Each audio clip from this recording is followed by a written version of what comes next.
Bienvenue dans cette quatrième et dernière partie du cours sur les probabilités à destination des secondes. Pour terminer en beauté, j'ai décidé de vous parler vrai.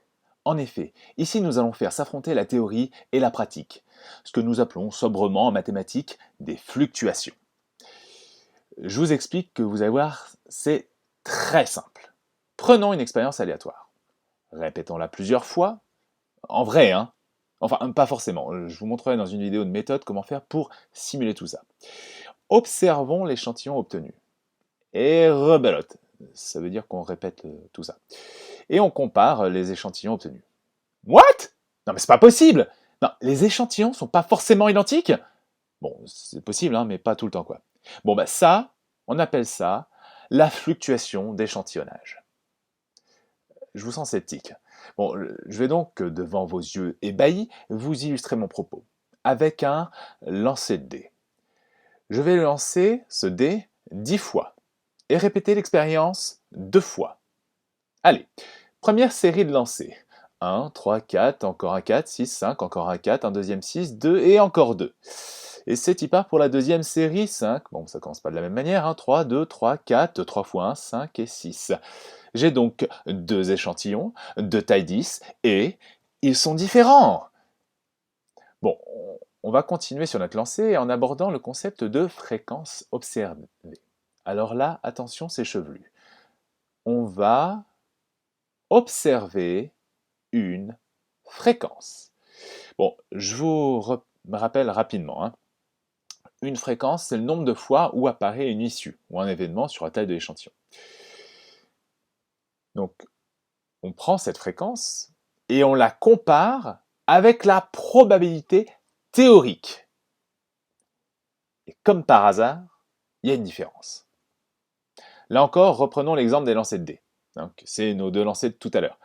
Observons la fréquence d'apparition du 2.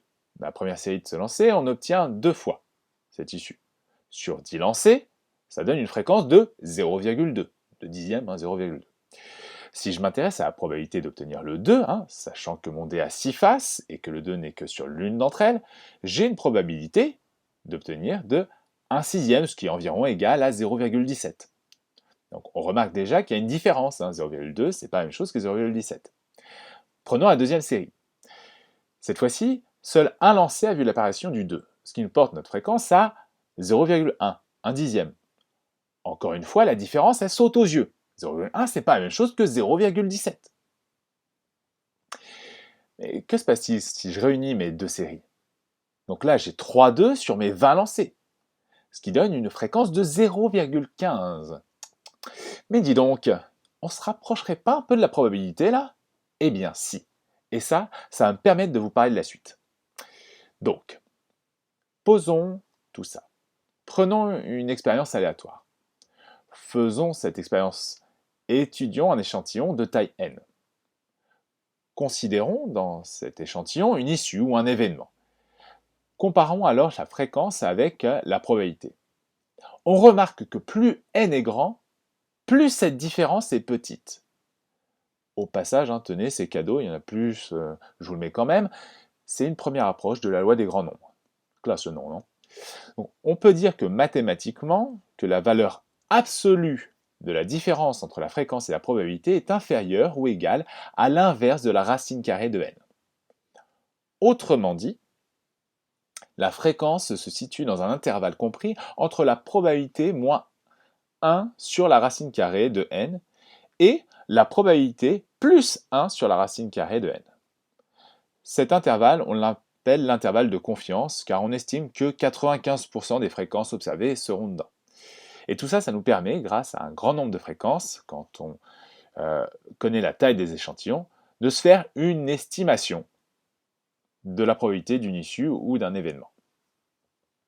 Allez, une fois n'est pas coutume, je vous illustre tout ça avec un exemple. Donc, j'ai simulé 100 lancers de dés. Ouais, je ne l'ai pas fait en vrai. J'ai pris la fréquence d'apparition du 1. Et ça, je l'ai fait 100 fois. Ça fait donc 10 000 lancers, mes petits amis. Donc là, je vous trace la ligne correspondant à la probabilité d'apparition du 1, donc un sixième, ce qui fait environ 0,17. C'est là que devraient être mes points, théoriquement. Et en rose, nous avons les limites de mon intervalle, définies par les formules que je vous donne là. Donc la probabilité plus 1 sur la racine carrée de n et probabilité moins 1 sur la racine carrée de n. Ce qui fait donc 1 sixième plus 1 sur racine de 100, ce qui nous amène à 0,2627 à peu près, et 1 moins 1 sur racine de 100, ce qui fait 0,0607 à peu près. Donc on remarque qu'il y en a qui sont dans cet intervalle et il y en a qui ne sont pas. Mais 95% des fréquences, ils sont dans cet intervalle. Bon, observons pour plus de lancers. Là, il y avait 100 lancers. J'ai refait avec 250 lancers ici. Puis 500 lancers. Puis 1000 lancers. Puis 5000 lancers. Et enfin 10 000 lancers. Et qu'est-ce qu'on observe? En accord avec ce que nous avions dit, plus nous faisons de lancers, plus la fréquence se rapproche de la probabilité. Malgré tout, cette fréquence, elle est comprise dans un intervalle qui est toujours délimité par Rose et par les formules que j'ai données auparavant. Donc, voilà pour les vidéos de cours. Pour les questions, vous connaissez la chanson, c'est en commentaire. Laissez-moi juste quelques jours et les vidéos de méthode en lien avec ce cours arrivent. Voilà.